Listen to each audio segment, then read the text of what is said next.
Please take your seats.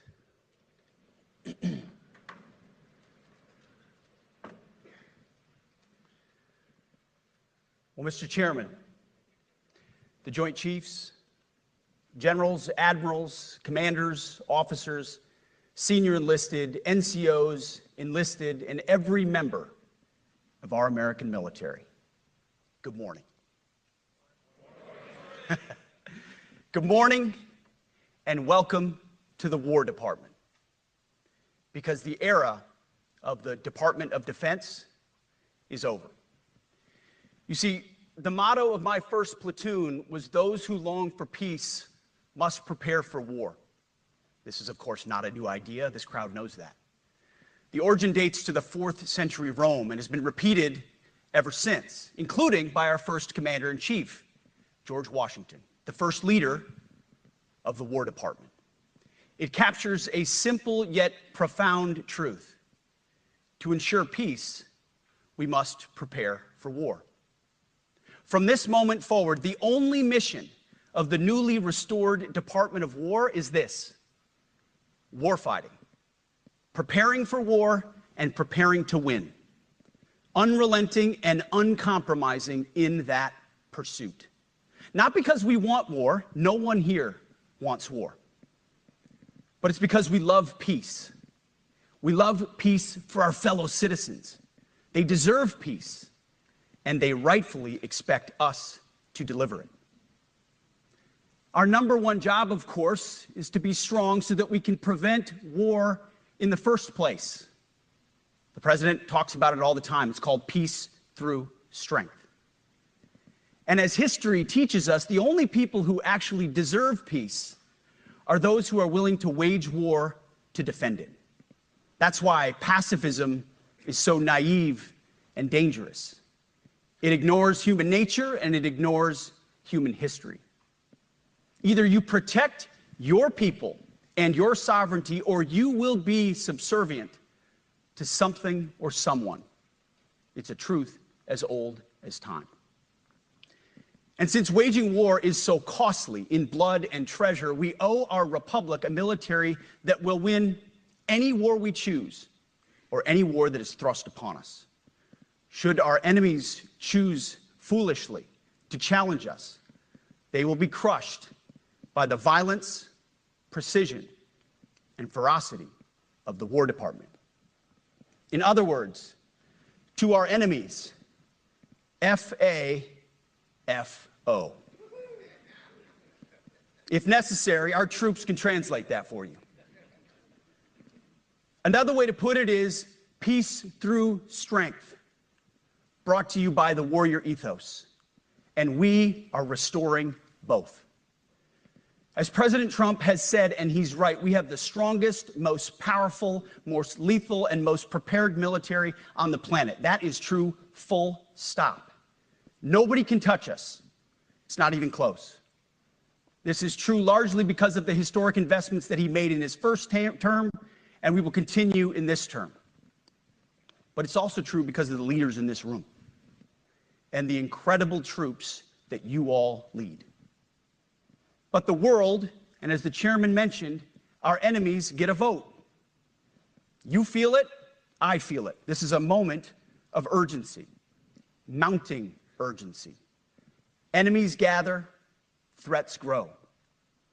There is no time for games. We must be prepared. If we're going to prevent and avoid war, we must prepare now. We are the strength part of peace through strength. And either we're ready to win or we are not. You see, this urgent moment, of course, requires more troops, more munitions, more drones, more Patriots, more submarines, more B-21 bombers. It requires more innovation, more AI in everything and ahead of the curve, more cyber effects, more counter-UAS, more space, more speed. America is the strongest, but we need to get stronger and quickly. The time is now, and the cause is urgent. The moment requires restoring and refocusing our defense industrial base, our shipbuilding industry, and onshoring all critical components. It requires, as President Trump has done, getting our allies and partners to step up and share the burden. America cannot do everything. The free world requires allies with real hard power, real military leadership, and real military capabilities. The War Department is tackling and prioritizing all of these things. And I'll be giving a speech next month that'll showcase the speed, innovation, and generational acquisition reforms we are undertaking urgently. Likewise, the nature of the threats we face in our hemisphere and in deterring China is another speech for another day, coming soon. This speech today, as I drink my coffee, this speech today is about people, and it's about culture. The topic today is about the nature of ourselves. Because no plan, no program, no reform, no formation will ultimately succeed unless we have the right people and the right culture at the War Department. If I've learned one core lesson in my 8 months in this job, it's that personnel is policy. Personnel is policy. The best way to take care of troops is to give them good leaders committed to the warfighting culture of the department. Not perfect leaders, good leaders. Competent, qualified, professional, agile, aggressive, innovative, risk-taking, apolitical, faithful to their oath and to the Constitution. Eugene Sledge, in his World War II memoir, wrote, quote, "War is brutish, inglorious, and a terrible waste. Combat leaves an indelible mark on those who are forced to endure it. The only redeeming factors are my comrades' incredible bravery and their devotion to each other." In combat, there are thousands of variables, as I learned in Iraq and Afghanistan, and as so many of you did in so many more places. Leaders can only control about 3 of them. You control how well you're trained, mostly how well you're equipped, and the last variable is how well you lead. After that, you're on your own. Our warfighters are entitled to be led by the best and most capable leaders. That is who we need you all to be. Even then, in combat, even if you do everything right, you may still lose people because the enemy always gets a vote. We have a sacred duty to ensure that our warriors are led by the most capable and qualified combat leaders. This is one thing you and I can control, and we owe it to the force to deliver it. For too long, we have simply not done that. The military has been forced by foolish and reckless politicians to focus on the wrong things. In many ways, this speech is about fixing decades of decay. Some of it obvious, some of it hidden. Or as the chairman has put it, we are clearing out the debris, removing the distractions, clearing the way for leaders to be leaders. You might say we're ending the war on warriors. I heard someone wrote a book about that. For too long, we've promoted too many uniformed leaders for the wrong reasons, based on their race, based on gender quotas, based on historic so-called firsts. We've pretended that combat arms and non-combat arms are the same thing. We've weeded out so-called toxic leaders under the guise of double-blind psychology assessments, promoting risk-averse, go-along-to-get-along conformists instead. You name it, the department did it. Foolish and reckless political leaders set the wrong compass heading, and we lost our way. We became the woke department, but not anymore. Right now, I'm looking out at a sea of Americans who made a choice when they were young men and young women to do something most Americans will not, to serve something greater than yourselves, to fight for God and country, for freedom and the Constitution. You made a choice to serve when others did not, and I commend you.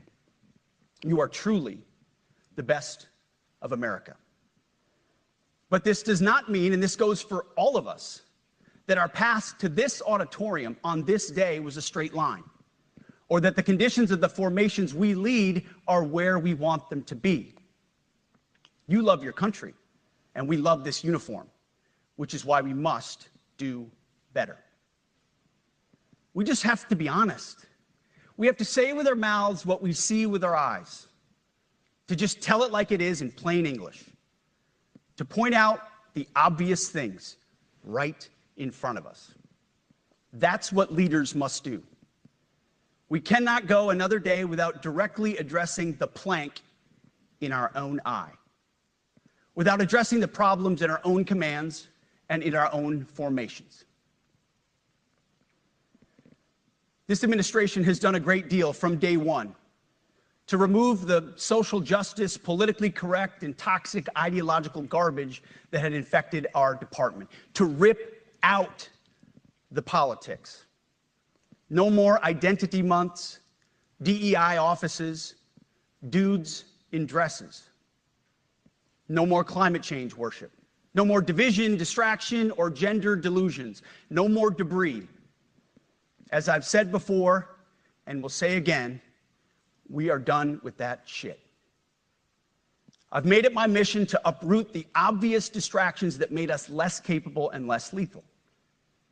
That said, the War Department requires the next step. Underneath the woke garbage is a deeper problem, and a more important problem that we are fixing and fixing fast. Common sense is back at the White House, so making the necessary changes is actually pretty straightforward. President Trump expects it. And the litmus test for these changes, it's pretty simple. Would I want my eldest son, who is 15 years old, eventually joining the types of formations that we are currently wielding? If in any way the answer to that is no, or even yes, but, then we're doing something wrong. Because my son is no more important than any other American citizen who dons the cloth of our nation. He is no more important than your son. All precious souls made in the image and likeness of God. Every parent deserves to know that their son or their daughter that joins our ranks is entering exactly the kind of unit that the Secretary of War would want his son to join. Think of it as the golden rule test. Jesus said, "Do unto others that which you would have done unto yourself." It's the ultimate simplifying test of truth. The new War Department golden rule is this: do unto your unit as you would have done unto your own child's unit.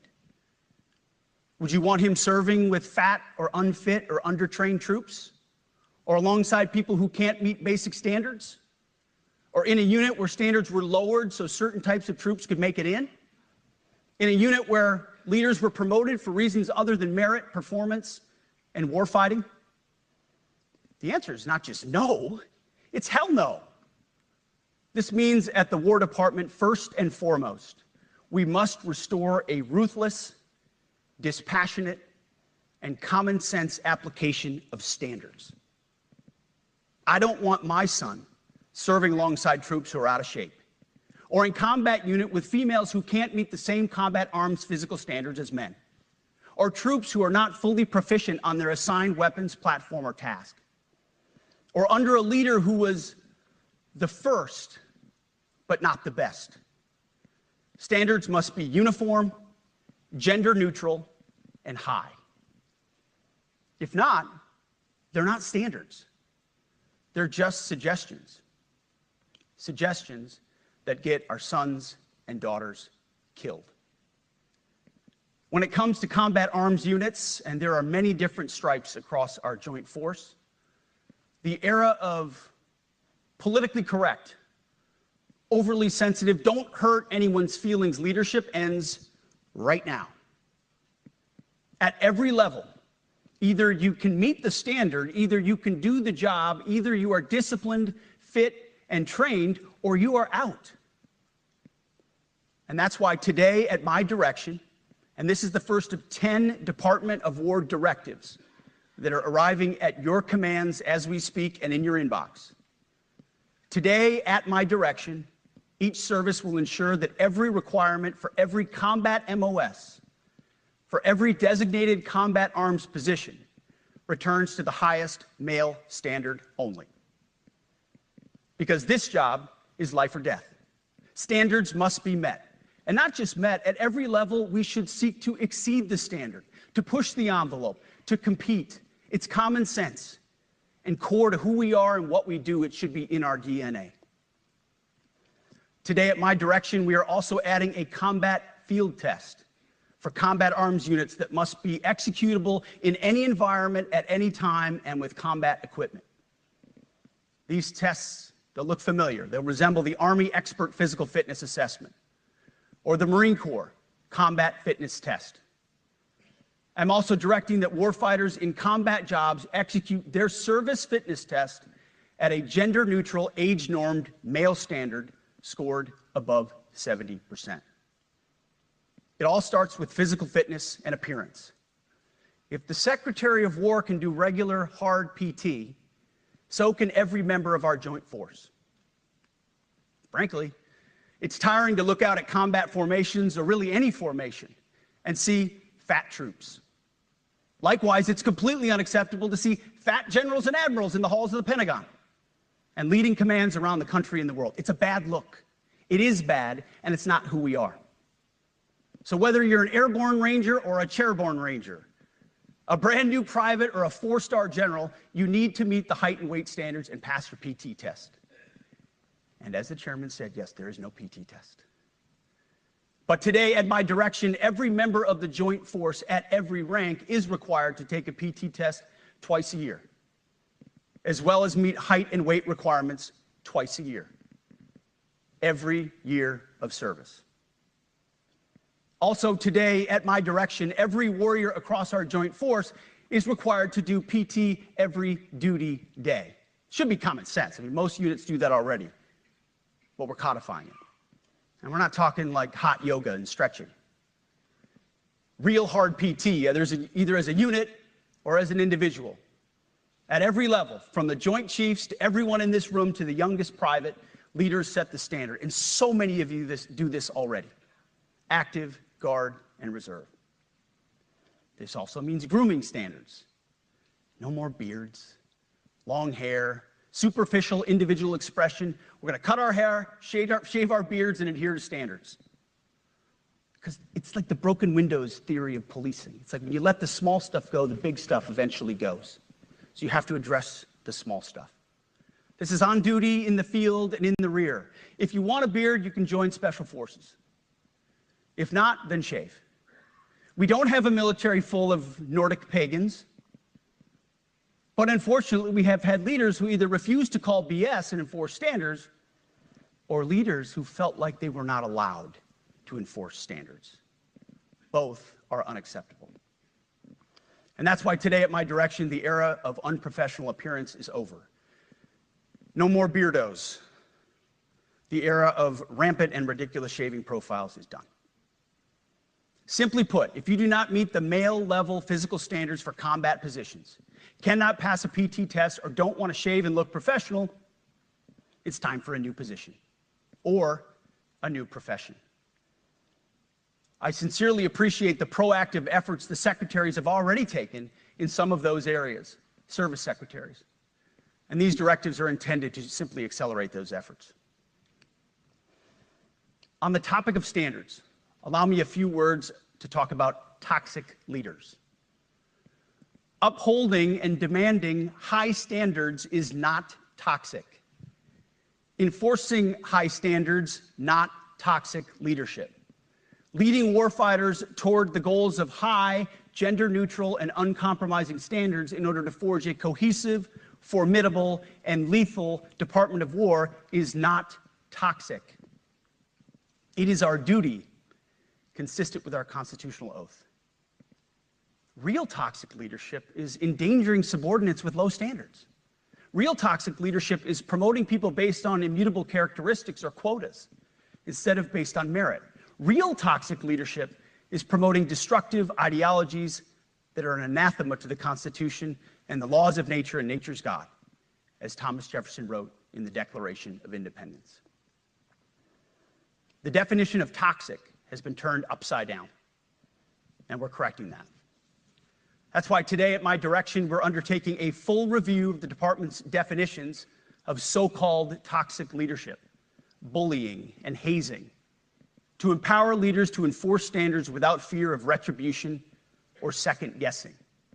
Of course, you can't do like nasty bullying and hazing. We're talking about words like bullying and hazing and toxic. They've been weaponized and bastardized inside our formations, undercutting commanders and NCOs.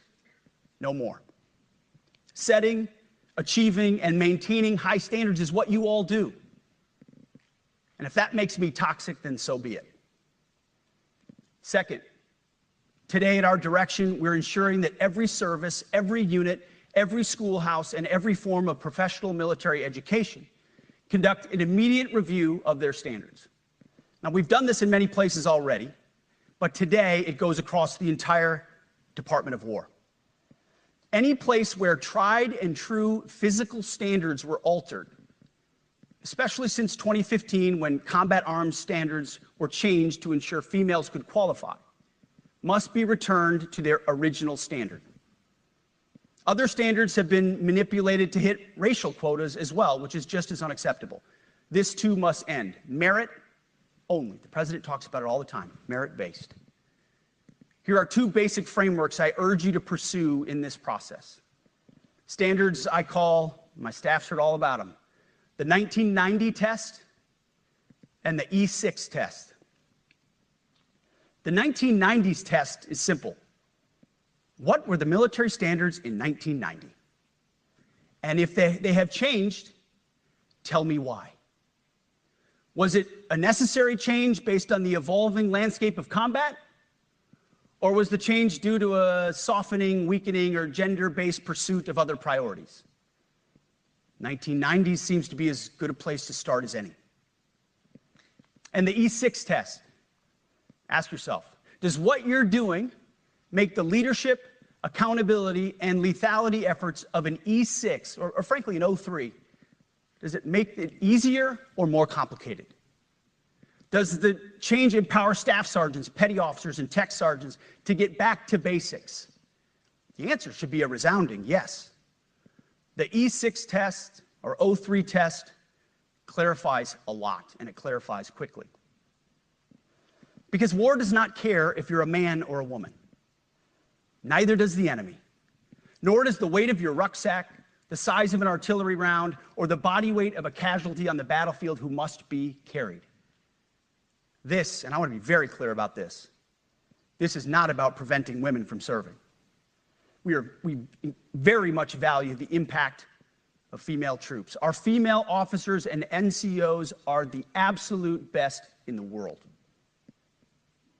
But when it comes to any job that requires physical power to perform in combat, those physical standards must be high and gender neutral.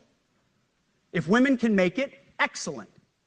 If not, it is what it is. If that means no women qualify for some combat jobs, so be it. That is not the intent, but it could be the result, so be it. It will also mean that weak men won't qualify because we're not playing games. This is combat. This is life or death. As we all know, this is you versus an enemy hell-bent on killing you. To be an effective, lethal fighting force, you must trust that the warrior alongside you in battle is capable, truly physically capable of doing what is necessary under fire. You know this is the only standard you would want for your kids and for your grandkids. Apply the War Department Golden Rule, the 1990 test, and the E6 test, and it's really hard to go wrong. Third, we are attacking and ending the walking on eggshells and zero-defect command culture. A risk-averse culture means officers execute not to lose instead of to win. A risk-averse culture means NCOs are not empowered to enforce standards. Commanders and NCOs don't take necessary risks or make tough adjustments for fear of rocking the boat or making mistakes. A blemish-free record is what peacetime leaders covet the most, which is the worst of all incentives. We, as senior leaders, need to end the poisonous culture of risk aversion and empower our NCOs at all levels to enforce standards.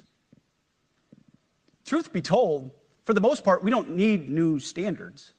We just need to reestablish a culture where enforcing standards is possible. And that's why today, at my direction, I'm issuing new policies that will overhaul the IG, EO, and MEO processes. I call it the No More Walking on Eggshells policy. We are liberating commanders and NCOs. We are liberating you. We are overhauling an inspector general process, the IG, that has been weaponized, putting complainers, ideologues, and poor performers in the driver's seat.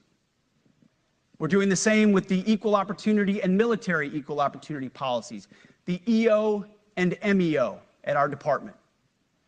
No more frivolous complaints, no more anonymous complaints, no more repeat complainants, no more smearing reputations, no more endless waiting, no more legal limbo, no more sidetracking careers, no more walking on eggshells. Of course, being a racist has been illegal in our formation since 1948. The same goes for sexual harassment. Both are wrong and illegal. Those kinds of infractions will be ruthlessly enforced. But telling someone to shave or get a haircut or to get in shape or to fix their uniform or to show up on time or to work hard, that's exactly the kind of discrimination we want. We are not civilians. You are not civilians.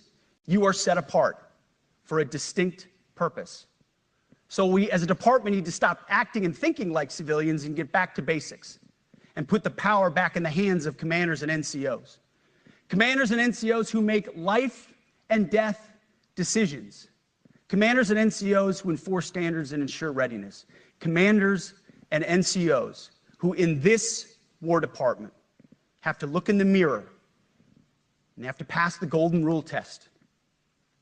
My kids, your kids, America's sons and daughters. So I urge you all here today and those watching, take this guidance and run with it. The core of this speech is the 10 directives we're announcing today.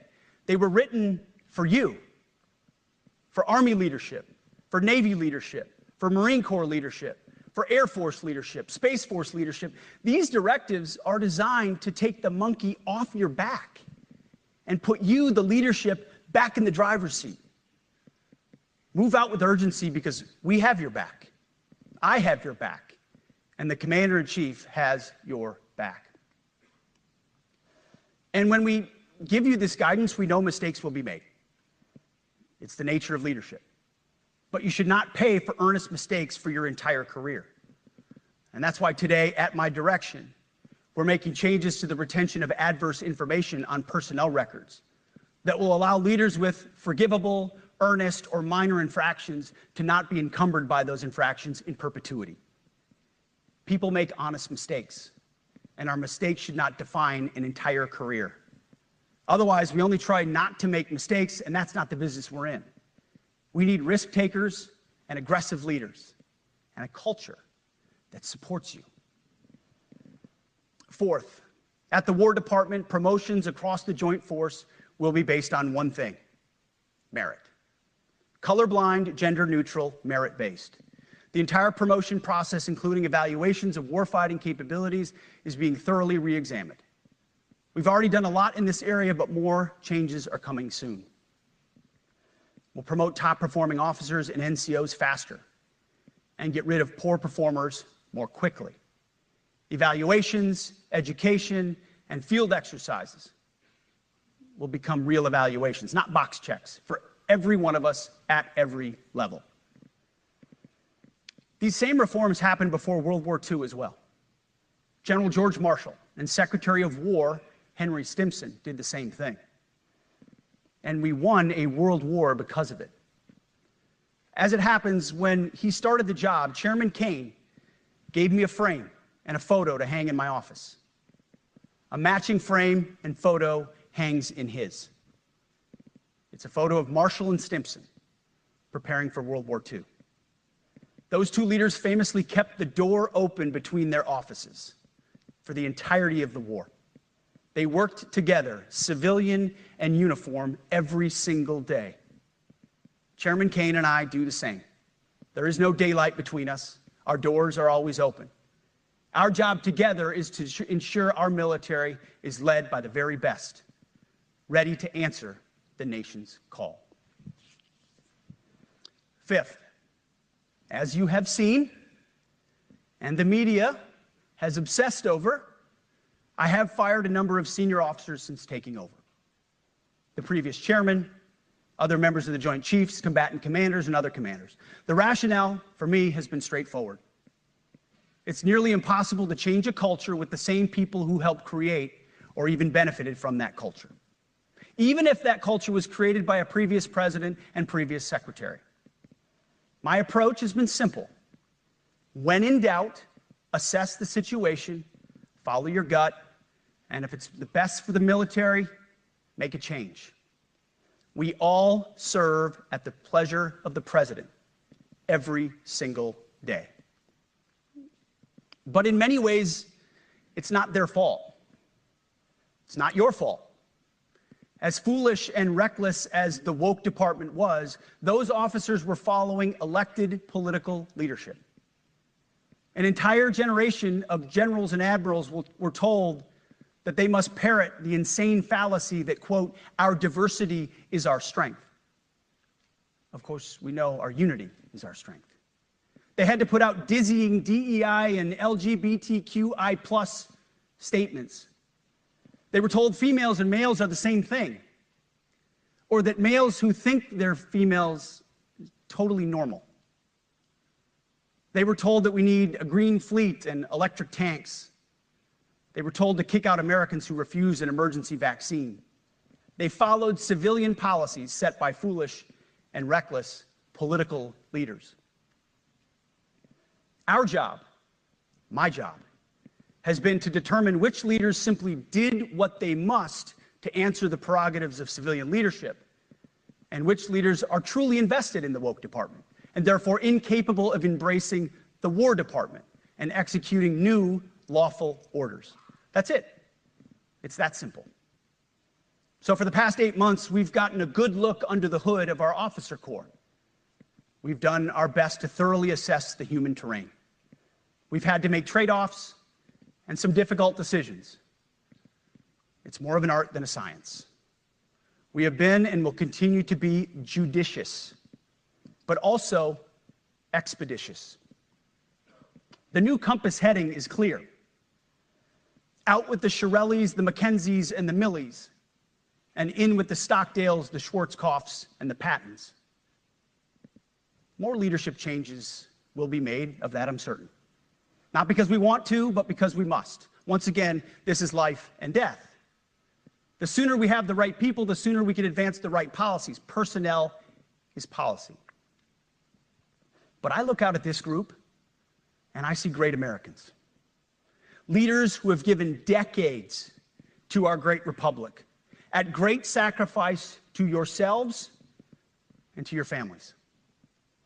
But if the words I'm speaking today are making your heart sink, then you should do the honorable thing and resign. We would thank you for your service. But I suspect, I know, the overwhelming majority of you feel the opposite. These words make your hearts full. You love the War Department because you love what you do, the profession of arms. You are hereby liberated to be an apolitical, hard-charging, no-nonsense, constitutional leader that you joined the military to be. We need you locked in on the M, not the D, the E, or the I, not the DEI or the DIE of dime. By that I mean the M, military, of the instruments of national power. We have entire departments across the government dedicated to diplomatic, informational, and economic lines of effort. We do the M. Nobody else does.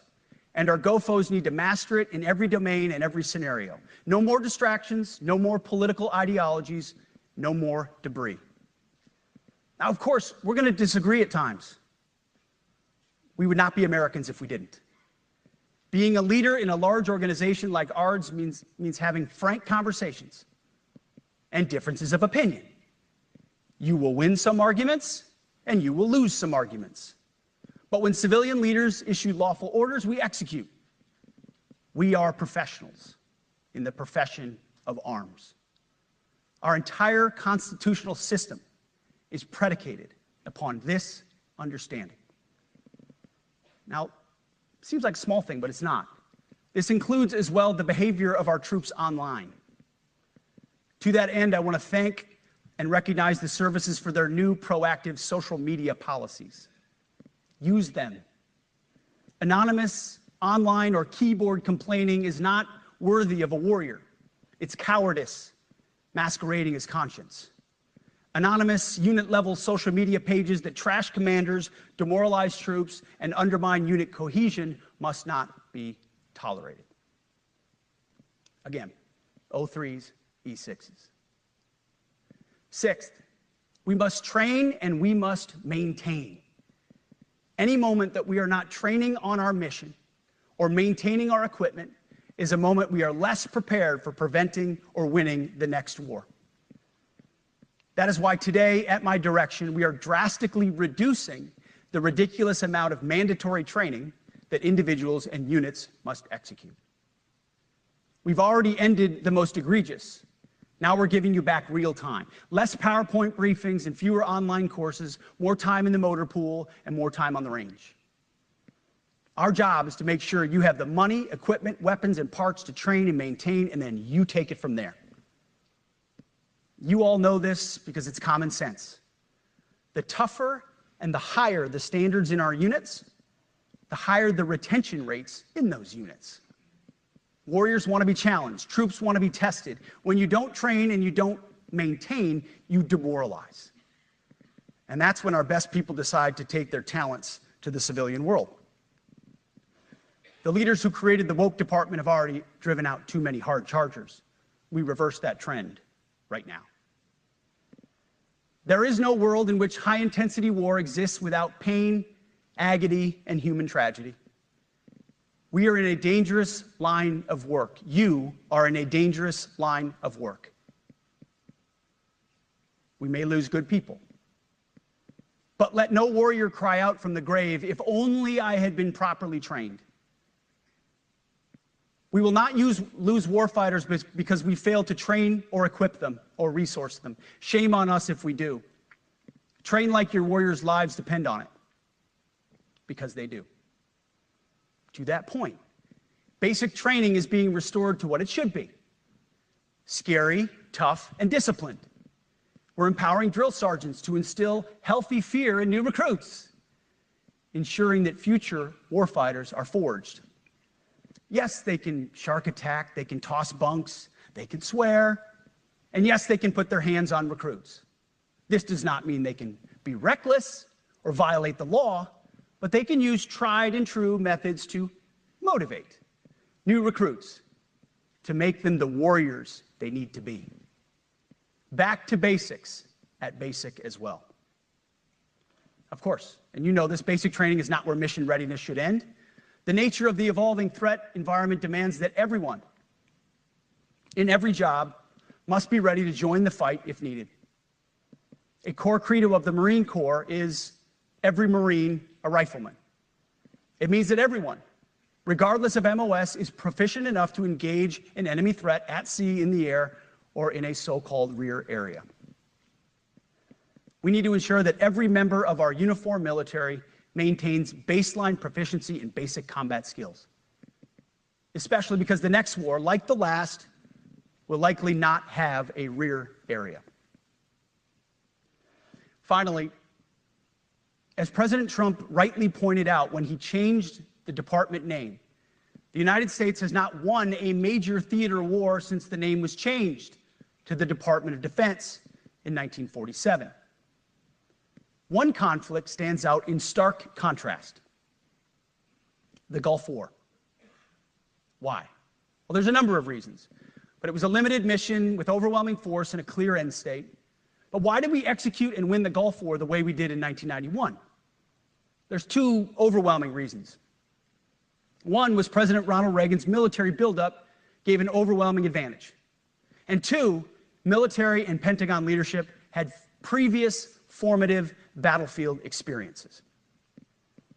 The men who led this department during the Gulf War were mostly combat veterans of the Vietnam War. They said never again to mission creep or nebulous end states. The same holds true today. Our civilian and military leadership is chock full of veterans from Iraq and Afghanistan who say never again to nation building and nebulous end states. This clear-eyed view, all the way in the White House, combined with President Trump's military buildup, postures us for future victories if, and we will, and when we embrace the War Department. And we must. We are preparing every day. We have to be prepared for war, not for defense. We're training warriors, not defenders. We fight wars to win, not to defend. Defense is something you do all the time. It's inherently reactionary and can lead to overuse, overreach, and mission creep. War is something you do sparingly, on our own terms, and with clear aims. We fight to win. We unleash overwhelming and punishing violence on the enemy. We also don't fight with stupid rules of engagement. We untie the hands of our warfighters to intimidate, demoralize, hunt, and kill the enemies of our country. No more politically correct and overbearing rules of engagement. Just common sense, maximum lethality, and authority for warfighters. That's all I ever wanted as a platoon leader.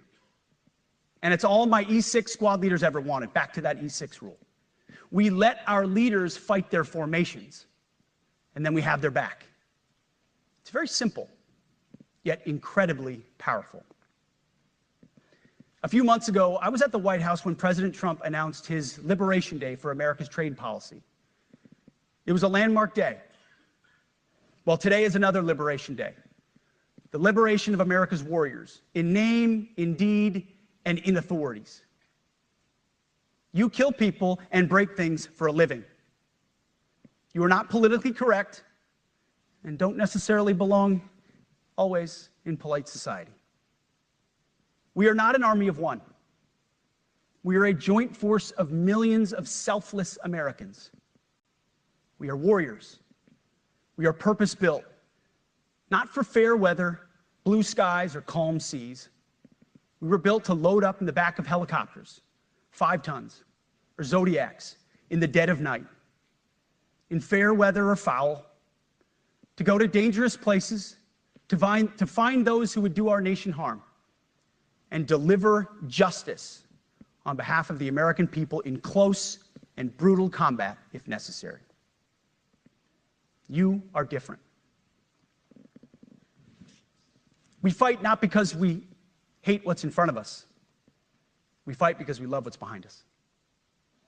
You see, the Ivy League faculty lounges will never understand us, and that's okay, because they could never do what you do. The media will mischaracterize us, and that's okay, because deep down they know the reason they can do what they do is you. In this profession, you feel comfortable inside the violence so that our citizens can live peacefully.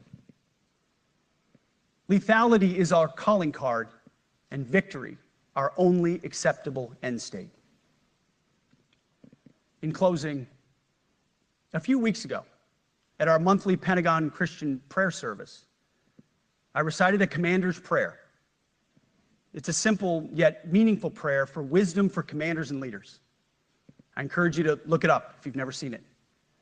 But the prayer, it ends like this.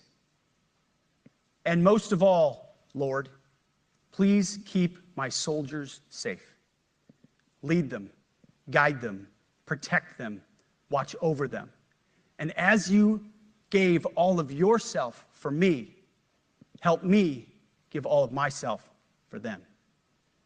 And amen. I have prayed this prayer many times since I've had the privilege of being your secretary.